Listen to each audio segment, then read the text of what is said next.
Selamat datang di Keluh Kesah Reddit, di mana kalian akan mendengarkan kisah menarik dari seluruh dunia. Kali ini adalah beberapa kisah tentang malicious compliance yang singkatnya memberi pelajaran kepada seseorang yang ngeyel alias kolot. Berikut kisahnya. Cerita pertama. Ingin bukti kami bekerja? Ini bukti yang akan kamu dapatkan.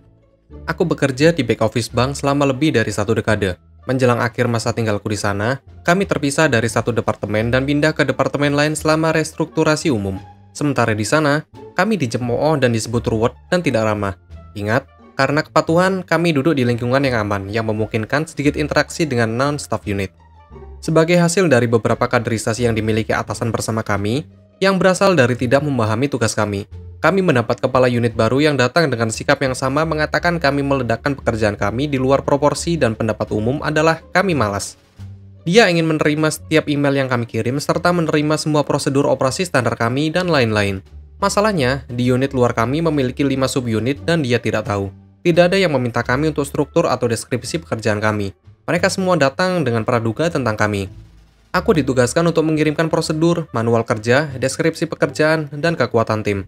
Kami membagikan semua kata sandi email unit kami, dan saat itulah dia mulai sadar ketika dia melihat satu kotak surat memiliki lebih dari 500 email dan hanya 3 orang yang hadir.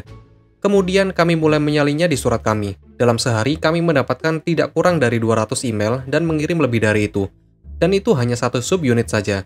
Jadi dia mendapatkan email dalam segala hal, setiap email dari 5 subunit.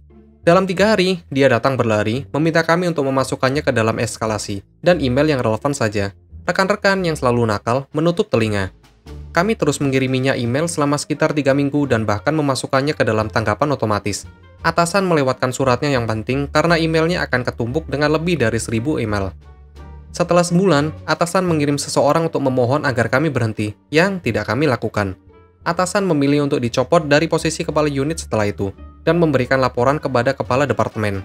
Aman untuk mengatakan kami mendapat rasa hormat setelah itu. Sangat menyedihkan bahwa atasan memperlakukan kami seperti itu tanpa ada upaya untuk memahami apa yang kami lakukan. Pada akhirnya, kadang-kadang mantan atasan akan tetap mendapatkan seperti 20 email sehari sampai aku kemudian menjadi pemimpin tim, memintanya untuk berhenti. Cerita kedua. Satu-satunya tugasmu adalah membantu pelanggan. Bertahun-tahun yang lalu aku bekerja di sebuah toko peralatan kantor. Kami memiliki manajer idiot setelah manajer idiot dan menghasilkan ide-ide bodoh untuk mencoba membuat toko berjalan lebih baik, dan ini adalah salah satu ide bodoh itu. Idenya antara jam-jam tertentu. Aku kira-kira jam 11 sampai jam 2 siang, kami hanya diperbolehkan membantu pelanggan secara langsung. Tidak ada restocking rak, tidak ada bongkar truk. Aku bertugas mengubah dan memeriksa harga, tetapi tidak diizinkan selama jam tersebut. Semua tugas tersebut dapat dengan mudah dilakukan saat masih dapat diakses oleh pelanggan, tetapi tampaknya itu tidak cukup baik. Staf lainnya memutuskan untuk diam-diam melakukan pekerjaan mereka ketika manajer tidak melihat. Jika tidak, mereka tidak dapat menyelesaikan semuanya. Untungnya, aku bisa menyelesaikan pekerjaan di luar jam tersebut, jadi aku memutuskan untuk mengikuti aturan konyol ini. Pada awalnya aku berdiri di depan dan mengubah diriku menjadi penyambut gaya Walmart kami. Tetapi aku membencinya dan tidak benar-benar merasa kalau itu mengikuti aturan karena pelanggan biasanya tidak suka ditanyai begitu mereka berjalan masuk. Akhirnya aku menemukan tempat di belakang toko di mana aku bisa melihat pintu depan dan aku memposisikan diri di sana.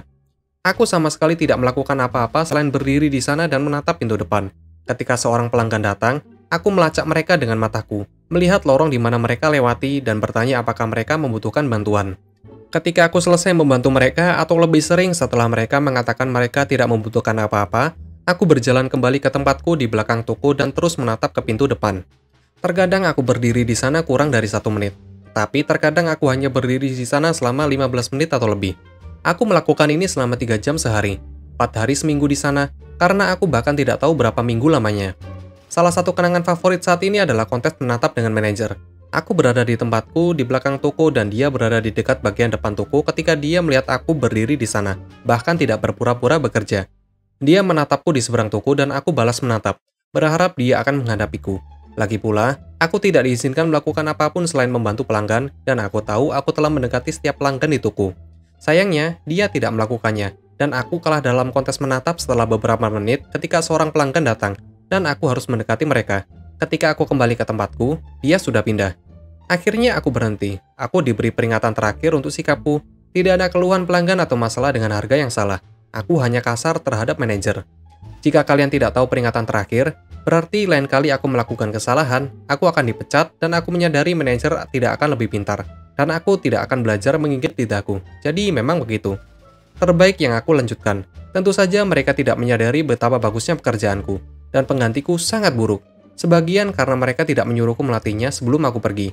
Tabel harga di seluruh toko banyak yang salah selama berbulan-bulan. Cerita ketiga.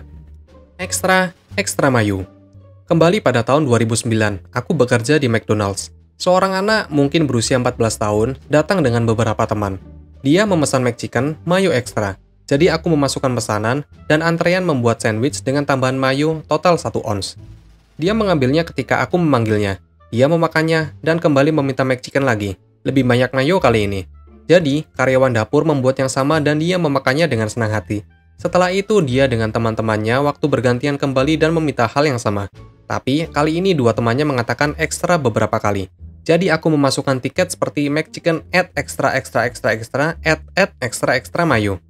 Kali ini aku kembali ke antrean, melihat mereka menertawakan tiket, menambahkan mayo 2 kali, dan aku menghentikan mereka di sana. Ekstra mereka menambahkan ketiga, dan McChicken mendapat 1,5 on. Ekstra kali ini mereka meminta double, 2,5 ons mayo. Ekstra 3 os. Ekstra 3,5 os. Oke, hanya satu lagi. Kita memberi 4 os mayo dan bungkusan itu penuh. Ngeri, kita membungkusnya dengan sangat hati-hati. Aku memanggil nomornya, anak itu memanggil sandwichnya, dan ketika dia duduk, dia berkata kepada teman-temannya, "Aku minta ekstra mayo, hanya ekstra mayo." Sejujurnya itu terdengar seperti ketakutan dalam suaranya, dan kemudian aku melihat bocil itu memakan setiap bagian dari sandwich itu. Terima kasih telah menonton video ini. Kalian bisa like, komen, dan subscribe channel ini. Sampai bertemu di video selanjutnya.